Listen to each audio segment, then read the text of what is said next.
Morning student, आज हम पढ़ेंगे बेटा power.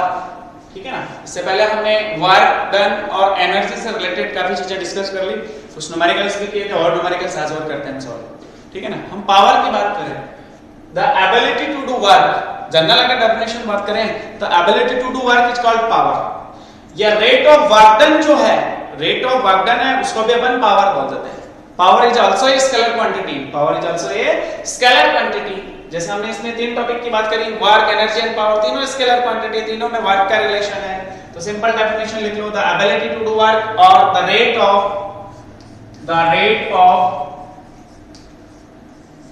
Work done, the rate of work done is called power of an object.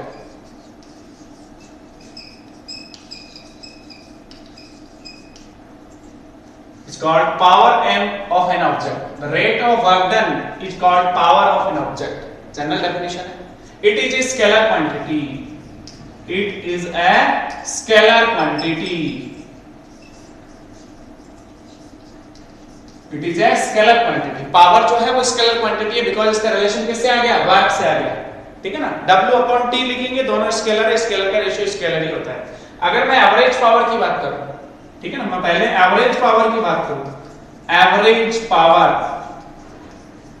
किसी object के लिए अपन एवरेज पावर की बात करूं कि सपोज डेल्टा T इंटरवल के लिए किसी ऑब्जेक्ट पे डेल्टा W वर्क डन हुआ हो, ठीक है ना, डेल्टा T टाइम के लिए डेल्टा W वर्क डन हुआ उस ऑब्जेक्ट पे, तो पावर क्या होगी? Delta W upon delta T। तो हम लिखेंगे सपोज दैट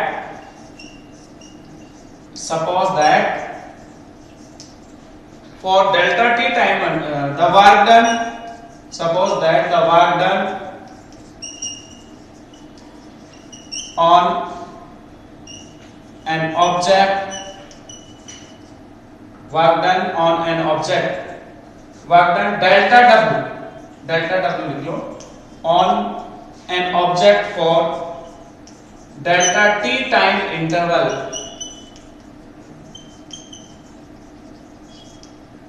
क्वेश्चन है suppose that the work done delta W on an object for delta T time interval, then average power को P से डिनोट करते हैं बेटा, तो P average equals to delta W upon delta T। Formula क्या हो जाएगा? Total work done upon total time interval, total work done upon total time interval P average होगा आपका एवरेज पावर। हम बात करें इंस्टेंटिनियस पावर की, किसी इंस्टेंट पे कैलकुलेट करती है पावर। अगर किसी इंस्टेंट पे कैलकुलेट करते हैं तो उसको अपन बोल देते हैं इंस्टेंटिनियस पावर। जनरल न्यूमेरिकल भी सॉल्व कर लेंगे इस पे।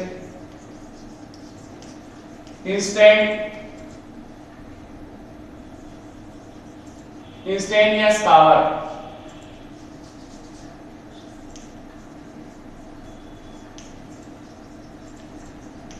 किसी पर्टिकुलर इंस्टेंट पे कैलकुलेट करनी हो, इंस्टेंटिनियस पावर किसी इंस्टेंट पे कैलकुलेट करनी हो तो हम उसको कैसे डिफाइन करेंगे?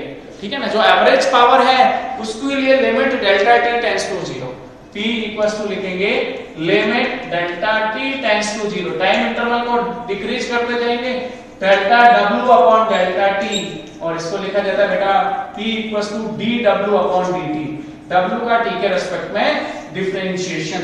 ये जो डेफिनेशन लिखी है वो इसी फॉर्मूले से बेस है। रेट ऑफ चेंज ऑफ या rate of work done is called power of an object dW upon dt। W का T के रेस्पेक्ट में डिफरेंशिएशन कर लो तो हमें पावर मिल जाती है। इससे हमें क्या मिल जाती है? पावर। देखो इसी इक्वेशन से इसको इक्वेशन नंबर 1 डाल दो, इसको इक्वेशन नंबर 2 डाल दो। हमने W का फॉर्मूला सीखा हुआ है। वर्क डन का फॉर्मूला क्या होता था बेटा? Force into displacement. Work done का फॉर्मूला क्या होता है? Force into displacement. सिंस देखो W को हम लिखें force F dot dx, vector form में लिख लो W equals to F dot dx। ठीक है। अगर मैं ये वैल्यू यहां रिप्लेस कर दूं तो पावर का फॉर्मूला क्या होगा? d by dt F vector dot dx vector. अगर हमारा फोर्स कांस्टेंट है तो डिफरेंशिएशन से बाहर हम उसको लिखेंगे P equals to F vector dot dx vector upon dt। और ये तो हमारा वेलोसिटी हो गया। डिस्प्लेसमेंट का डी के रिस्पेक्ट में डिफरेंशिएशन क्या होता है? Velocity of particle, velocity of object, dx by dt को क्या लिख सकते हैं? v vector. देन पावर का फार्मूला आ गया इन vector form, f vector dot v vector. Power का फार्मूला क्या आ गया आपके पास? f vector dot v vector. कोई समस्या है इसमें? General definition, general formula direct किया हमने। फोर्स और वेलोसिटी का डॉट प्रोडक्ट पावर होती है। इस तरह देखो यूनिट लिखी जाएगी न्यूटन मीटर पर सेकंड। न्यूटन मीटर पर सेकंड की यूनिट होती है पावर की। वैसे ऐसा यूनिट क्या होती है पावर की? Watt. Unit of power, unit of P. देखो सबसे पहले हम बात करें ऐसा यूनिट की। ऐसा यूनिट होती है वाट। ऐसा यूनिट क्या लिखते हैं? वाट, WATT। वाट साइंटिस्ट का नाम था जिसको W से रिप्रेजेंट करा जाता है, जिसको किससे रिप्रेजेंट किया जाता है? W से। अगर मैं जनरल इस फॉर्मूले से बात करूं, जूल पर सेकंड। वाट को कैसे डिफाइन करेंगे? 1 watt equals to 1 joule per second. 1 joule per second इस तरह से लिखा जाता है। 1 वाट जो पावर होती है उसको 1 जूल पर सेकंड के इक्वल माना जाता है। ठीक है ना? इस तरह से डिफाइन करेंगे 1 watt equals to 1 joule per second. ठीक है? कैसे डिफाइन करेंगे 1 वाट पावर को? एक सेकंड के लिए 1 जूल वर्क किया गया हो किसी ऑब्जेक्ट पे तो पावर कितनी होगी उसकी? 1 वाट। ठीक है? ये सिंपल यूनिट होगी। हम इसकी कुछ बड़ी यूनिट्स की भी बात करेंगे। पहले मैं बात करूं इस वाली यूनिट की। सेकंड यूनिट ये भी हो सकती है न्यूटन मीटर पर सेकंड। न्यूटन मीटर पर सेकंड ऐसा भी लिख सकते हैं, बिल्कुल सही बात है। न्यूटन मीटर पर second is the unit of power, is the unit of power. General बात है। तीसरा, अगर हम इसकी हाई यूनिट्स की बात करें, kilowatt. Kilowatt 1 kilowatt 10 to the power 3 watt. Second, megawatt 1 megawatt. ठीक है ना? बड़ी यूनिट्स होती है जो अपन कमर्शियल यूनिट भी बोलते हैं इनको। Megawatt 10 to the power 6 watt. ठीक है? 1 gigawatt 10 to the power 9 watt. 1 terawatt TW 10 to the power 12 watt. 1 HP 1 horse power सुना होगा 746 वाट होता है। 746 वाट।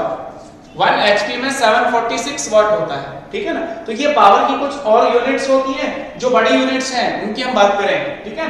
Kilowatt, megawatt, gigawatt, terawatt, HP, horse power. इस तरह से अपन ये सब लिख लेते हैं। ठीक है? तो पावर वाला जो टॉपिक था वो आपका बेटा क्लियर हो गया। मैं इस फार्मूले पे आपको क्वेश्चन करा देता हूं P = dW/dt पे, ताकि आपको डिफरेंशिएशन से फिर थोड़ा सा समझ आ जाएगा, डिफरेंशिएशन का फार्मूला रिवाइज हो जाएगा।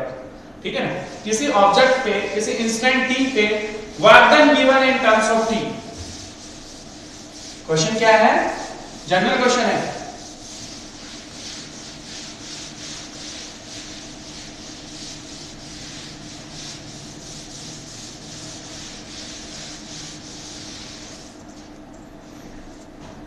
देखो बेटा ध्यान से, एग्जांपल जनरल करा रहा हूं।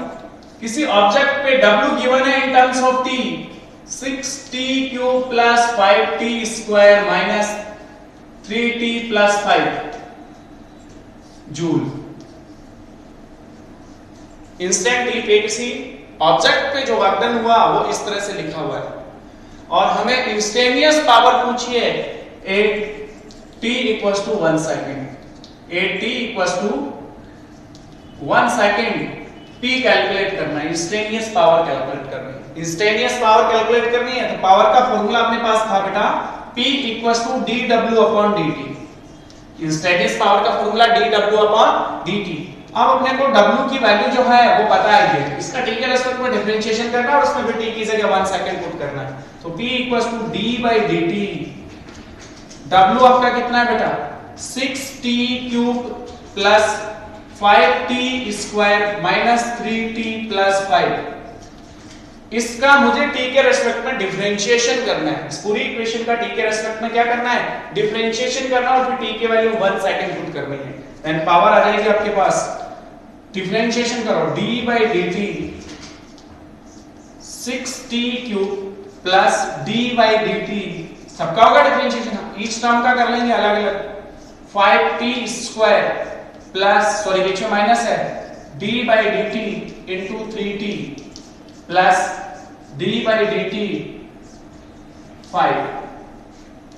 पावर का फॉर्मूला आ गया आपके पास 6 कांस्टेंट डिफरेंशिएशन से बाद t क्यूब का डिफरेंशिएशन 3t स्क्वायर, तो 6 मल्टीप्लाई 3t स्क्वायर। पावर जो है वो पहले आ जाती है और पावर में से एक कम हो जाता है, एक डिक्रीज कर देते हैं अपन। तो फॉर्मूला हो गया 6 into 3t square, 6 constant as it is differentiation से बाहर लेगा और t क्यूब का डिफरेंशिएशन 3t स्क्वायर प्लस ऐसे ही 5 कांस्टेंट डिफरेंशिएशन से बाहर t स्क्वायर का 2t होगा बेटा, फिर माइनस 3 कांस्टेंट t का t के रेस्पेक्ट में 1 और 5 अकेला कांस्टेंट, इसके साथ कोई वेरिएबल नहीं है, मार दो 0। आंसर आया p equals to 18t square plus 10t minus 3 और फिर t की वैल्यू आपको 1 सेकंड पुट करनी है, आंसर आ गया 8t equals to 1 second. Power का फॉर्मूला हो गया बेटा 18 into 1 square plus 10 into 1 minus 3, 18 plus 28 minus 3 25 वाट, 25 वाट। पावर का फॉर्मूला आ गया 25 वाट, वैल्यू आ गई आपके पास 25 वाट। इंस्टेंट टी पे जो पावर थी वो इतनी थी, t इक्वल्स टू 1 सेकंड पे। चलो चलना था क्वेश्चन, अब कुछ पुराने क्वेश्चंस और सॉल्व करते हैं। वैसे पावर वाला टॉपिक इतना ही था, कॉलिजन वो हम नेक्स्ट क्लास में डिस्कस करेंगे। अब हम बात करते हैं सिंपल कुछ न्यूमेरिकल्स की, ठीक है ना। जैसे हमने स्ट्रिंग से रिलेटेड कुछ किया था, काइनेटिक स्ट्रिंग की जो एनर्जी थी वो भी हमने कैलकुलेट कर दी, ठीक है ना, हाफ के एक्स स्क्वायर। उससे रिलेटेड हमने कोई न्यूमेरिकल डिस्कस नहीं किया, वो पहले हम न्यूमेरिकल सॉल्व कर रहे थे। एक स्ट्रिंग जो है वो मासलेस थी और उससे हमने कोई वेट हैंग किया, नीचे लटकाया हुआ स्ट्रिंग से 2.5 किलोग्राम मास। तो उससे एक स्ट्रिंग थी, एग्जांपल देखो अगला, अपने पास एक स्ट्रिंग है जो एक तरफ से तो वॉल से बंधी हुई है, वॉल से हमने इसको कनेक्ट किया हुआ है और दूसरे एंड से हमने इससे 2.5 किलोग्राम का मास अटैच किया हुआ है। और जब हमने 2.5 किलोग्राम मास इससे अटैच किया है तो अगली कंडीशन में इसमें जो डिस्प्लेसमेंट हुआ है वो 0.25 सेंटीमीटर का हो जाता है। क्वेश्चन क्या है, जब अपन स्प्रिंग से या स्ट्रिंग से, कोई वायर है स्ट्रिंग, इससे 2.5 किलोग्राम का मास उससे अटैच किया, एक एंड से दूसरा एंड वॉल से कनेक्ट है, तो उसकी लेंथ जो है वायर की वो इतनी इंक्रीज कर जाती है, मतलब उसमें डिस्प्लेसमेंट इतना आ जाता है 0.25 सेंटीमीटर। तो इस कंडीशन में वर्क डन कितना हुआ, calculate work done in string, W पूछा हमसे, calculate work done in string, W की वैल्यू कैलकुलेट करके बताओ, ये क्वेश्चन पूछा है।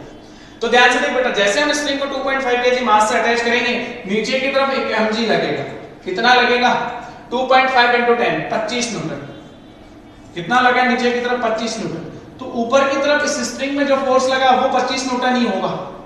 इक्विलिब्रियम कंडीशन में देखा, डिस्प्लेसमेंट होने के बाद स्ट्रिंग में जो ऊपर की तरफ फोर्स लगेगा वो टेंशन फोर्स होगा, जिसकी वैल्यू 25 न्यूटन ही होगी। इसकी वैल्यू कितनी होगी 25 newton. According to Hooke's law हमने सीखा हुआ है F, ये जो रिस्टोरिंग फोर्स है, ये तो अप्लाइड फोर्स हो गया नीचे की तरफ mg, इसके ऑपोजिट डायरेक्शन में जो रिस्टोरिंग फोर्स जिसको हम टेंशन फोर्स बोलेंगे, उसकी वैल्यू जो है वो डायरेक्टली प्रोपोर्शनल टू x होती है, means F equals to kx। इसको Fs से डिनोट कर लेते हैं रिस्टोरिंग फोर्स को, तो Fs इक्वल्स टू kx। अपने पास Fs है 25 न्यूटन, यही होगा इक्विलिब्रियम में। x की वैल्यू है 0.25 सेंटीमीटर, k स्प्रिंग कांस्टेंट, जो स्प्रिंग कांस्टेंट है वो वैल्यू हमें पता चल जाएगी। देखो सॉल्व करो, k equals to Fs upon x, then k equals to Fs की वैल्यू आपके पास है 25 न्यूटन और x की वैल्यू 0.25 सेंटीमीटर, मतलब 0.25 into 10 to the power -2। ये पॉइंट और हटा दो, 10 to the power -4 हो गया, ऊपर जाके प्लस का 4, 25 से 25 कट जाएगा, k की वैल्यू आ गई 10 to the power 4 newton per metre, newton per metre, 10 to the power 4 newton per metre, ये अपने k की वैल्यू आ गई।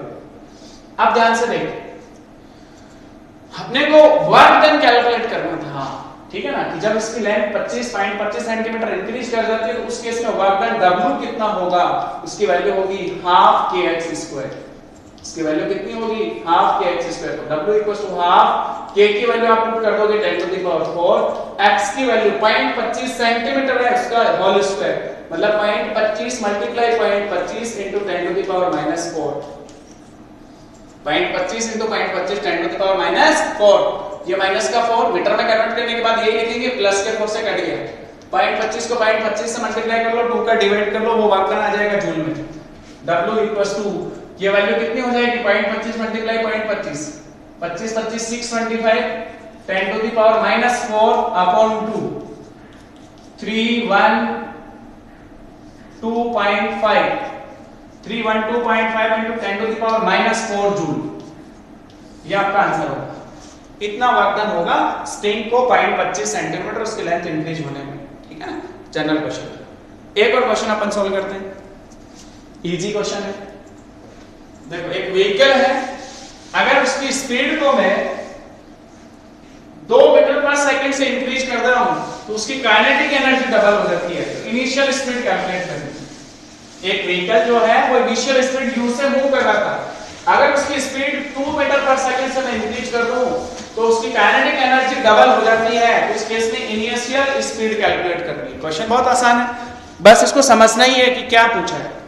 एग्जांपल 2 देखो क्या पूछ रहा है। एक व्हीकल है, सपोज वो इनिशियल u स्पीड से मूव कर रहा है। व्हीकल है जो किसी सरफेस पे है जिसका मास m है, इसका मास कितना है m, इनिशियली वो u स्पीड से मूव कर रहा है, तो उसकी काइनेटिक एनर्जी कितनी होगी, k1 हाफ mu²। बट जब उसकी वेलोसिटी को 2 से इंक्रीज कर दिया जाता है, +2 इंक्रीज हो जाती है, तो उसकी काइनेटिक एनर्जी डबल हो जाती है। सपोज यहां हमने उसकी वेलोसिटी को v को लिख दिया u+2, स्पीड कितनी होगी, इनिशियल की 2 से इंक्रीज कर दी, इनिशियल स्पीड को 2 से इंक्रीज कर दिया, मास उतना ही था, तो काइनेटिक एनर्जी k2 जो है वो ट्वाइस k1 हो जाती है, k1 की डबल हो जाती है। k2 जो है वो ट्वाइस k1, यही होगा, k2 की वैल्यू ट्वाइस k1 हो जाती है, मतलब पहले की डबल हो जाती है काइनेटिक एनर्जी। तो k2 ट्वाइस k1, इस रिलेशन से अपना क्वेश्चन सॉल्व हो गया। k2 twice k1। देखो ध्यान से, k2 की वैल्यू क्या होगी, हाफ मास m ही है, वेलोसिटी कितनी हो गई u+2 का whole square equals to twice k1 half mu²। ऐसा ही कुछ लिखा जाएगा, ठीक है ना। k2 जो है वो इनिशियल की डबल हो जाती है। अब मुझे u सॉल्व करना है, u सॉल्व हो जाएगा, m से m कैंसिल हो गया, ये 2 से 2 कैंसिल हो गया, यहां पे 2 उधर लेके जाओगे तो u+2 का whole square u² + 4u+4 equals to 2u²। इस वाले टर्म को उधर लेके जाओ तो 2² - u² - 4u - 4 इक्वल्स टू 0। इसको सिंपलीफाई करोगे, आगे इक्वेशन आएगी आपके पास u² - 2u² - u² - 4u - 4 equals to 0।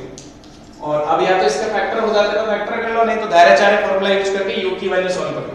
दायराचार्य से ही कर लेते हैं। u = -3 + 4 ± √b², 16 - 4ac - 4a1c आपका -4 + 4 हो जाएगा multiply upon twice a, twice multiply 1, 4 ± ये कितना हो गया अंदर 32, 32 का रूट 4√2, 4√2 अपॉन 2, 2 का डिवाइड कर लो, 2 ± 2√2, माइनस वाली कंसीडर नहीं होगी, u की वैल्यू आ गई आपके पास 2 + 2√2 मीटर पर सेकंड, 2√2 मीटर पर सेकंड, 2 + 2√2 मीटर पर सेकंड। ठीक है बेटा, एक जनरल क्वेश्चन और सॉल्व कर लेते हैं, उसके बाद कॉलिजन हम नेक्स्ट क्लास में डिस्कस करेंगे। क्वेश्चन ये है कि एक अपने पास 2 किलोग्राम मास का ऑब्जेक्ट था जिसको 10 मीटर की हाइट से अर्थ की सरफेस पे जो सैंड है, मिट्टी है, उसके ऊपर डाला जाता है, ठीक है, और उसके बाद वो मिट्टी के अंदर 2 सेंटीमीटर नीचे जाके फिर रुकती है। तो उस केस में रिटार्डेड फोर्स, जो मिट्टी ने ऑपोजिट डायरेक्शन में कोई फोर्स अप्लाई किया होगा जिसको हम रिटार्डेड फोर्स बोलते हैं, वो हमें कैलकुलेट करना है। हमें कैलकुलेट क्या करना है, the value of retarded force by sand, जो मिट्टी ने रिटार्डेड फोर्स लगाया उसकी वैल्यू फाइंड आउट करनी है। इस टाइप का क्वेश्चन शायद पहले भी हम सॉल्व कर चुके हैं। एक और क्वेश्चन अपन डिस्कस कर लेते हैं, आसान। आज उसने रिटार्डेड फोर्स पूछ लिया, पहले शायद एक्सेलरेशन पूछा था, रिटार्डेड एक्सेलरेशन, हम बात कर लेते हैं रिटार्डेड फोर्स की। देखो बेटा क्वेश्चन क्या है, ध्यान से सुनो। 2 किलोग्राम का मास का ऑब्जेक्ट है, m की वैल्यू कितनी है 2 kg, और उसको अर्थ की हाइट से 10 मीटर हाइट से, h = कितना 10 मीटर हाइट, 10 मीटर हाइट से अर्थ की सरफेस पे नीचे की तरफ गिराया जा रहा है उसको, ऐसे। उसके बाद क्या होता है, वो 10 मीटर हाइट कंप्लीट करने के बाद वो मिट्टी में और चला जाता है नीचे 2 मीटर, ठीक है ना, इसको मैं h डैश बोल दूं, और यहां जाने के बाद वो रुक जाता है, फाइनल वेलोसिटी v डैश 0 हो जाती है, ठीक है, ध्यान से समझो बेटा, इजी है। 2 किलोग्राम मास का ऑब्जेक्ट 10 मीटर हाइट से जब अर्थ की सरफेस पे गिराया, और अर्थ की सरफेस पे जो मिट्टी थी सैंड, उसमें वो 2 मीटर नीचे जाके रुक जाता है, तो रिटार्टेड फोर्स, इस मिट्टी ने ऊपर की तरफ कितना फोर्स लगाया इसमें, वो मुझे कैलकुलेट करना है। पहले आप इसको मत देखो, 2 किलोग्राम के ऑब्जेक्ट को जब हम अर्थ की सरफेस पे 10 मीटर हाइट से गिराते हैं, इनिशियल स्पीड आपकी 0 है, यहां पहुंचने वाली वेलोसिटी हम पता कर लेंगे, और यहां पहुंचने वाली जो वेलोसिटी है उसी वेलोसिटी से मिट्टी में नीचे जाएगा, तो फाइनल वेलोसिटी कैलकुलेट करना, इनिशियल पता है, बीच का डिस्प्लेसमेंट पता है, और जब फ्री फॉल करते हैं तो एक्सेलरेशन भी पता है। ए आपका कितना होगा पहले केस में प्लस g मींस 10 मीटर पर सेकंड स्क्वायर। तो using third equation of motion, using third equation of motion, equation of motion क्या थी equation, v square equals to u square plus 2as। देखो फाइनल वेलोसिटी v मुझे calculate करनी है, तो मैं इसको लिखूंगा v स्क्वायर, इनिशियल मेरी कितनी है 0, 0 का स्क्वायर प्लस 2, a की वैल्यू कितनी g, s कितना मेरा h, नीचे की तरफ ये डिस्प्लेसमेंट तो प्लस में आ जाएगा, यहां से v स्क्वायर की वैल्यू कितनी आ गई 2gh, या v इक्वल्स टू √2gh। ये तो फॉर्मूला है अपना, फ्री फॉल केस में maximum potential energy kinetic energy में कन्वर्ट हो जाती है, v equals to √2gh। Solve करो, 2g की वैल्यू 10, h की वैल्यू भी 10, 200 का रूट 10√2 मीटर पर सेकंड, इतनी स्पीड से वो अर्थ के सरफेस पे आके गिरेगी ऑब्जेक्ट, और उतनी ही स्पीड से वो मिट्टी में जाएगी, तो वो उसके लिए इनिशियल स्पीड होगी, वो उसकी क्या होगी u डैश, v जो है वो किसके इक्वल होगी बेटा u डैश के इक्वल, v जो है वो किसके इक्वल होगी u डैश, v डैश मेरा 0 है, 2 सेंटीमीटर नीचे जाने के बाद वो ऑब्जेक्ट आपका रुक जाता है, इसका मतलब नीचे की तरफ जो डिस्प्लेसमेंट है वो 2 सेंटीमीटर h डैश। फिर अपने को यही इक्वेशन काम में लेनी है, third equation of motion, v square equals to u square plus 2as। ध्यान से देख, v स्क्वायर ये v डैश होगा फाइनल वेलोसिटी, ये आपकी इनिशियल वेलोसिटी u डैश, ठीक है ना, a को मैं लिख देता हूं a डैश, और s अपना h डैश हो ही जाएगा, v डैश अपना 0 हो गया, square equals to u dash अपनी v डैश v के इक्वल, ठीक है ना, इसको अपन लिख देंगे v 10√2 का whole square plus 2a dash minus g, क्योंकि सॉरी माइनस g नहीं, minus a dash, minus a लिखेंगे उसको, या a डैश लिखेंगे पर माइनस में होगा ये एक्सीलरेशन किसमें होगा माइनस में, क्यों होगा सोच के देख, क्योंकि मिट्टी जब ऊपर की तरफ एक्सीलरेट, उसको रिटार्टेड एक्सीलरेशन लगाएगी तभी तो रुकेगी वो, तो वो माइनस में लेना है, और डिस्प्लेसमेंट कितना है h डैश, जिसकी वैल्यू अपन अगली स्टेप में पुट कर देते हैं, 0 इक्वल्स टू 10√2 का होल स्क्वायर, वापस आपका 200 हो गया, ये प्लस माइनस मल्टीप्लाई होके माइनस हो गया, 2a, h डैश की वैल्यू 0.02 सेंटीमीटर। अब अपने को यहां से a सॉल्व करना है, और a सॉल्व हो जाएगा तो रिटार्टेड फोर्स भी आ जाएगा, इस वाले टर्म को आप इधर ले आओ, तो 2 into 0.02 कितना हो गया 0.04, a equals to 200, then a equals to 200 upon 0.04, point हटाओगे ऊपर 100 से मल्टीप्लाई, 4 से काटोगे 50, a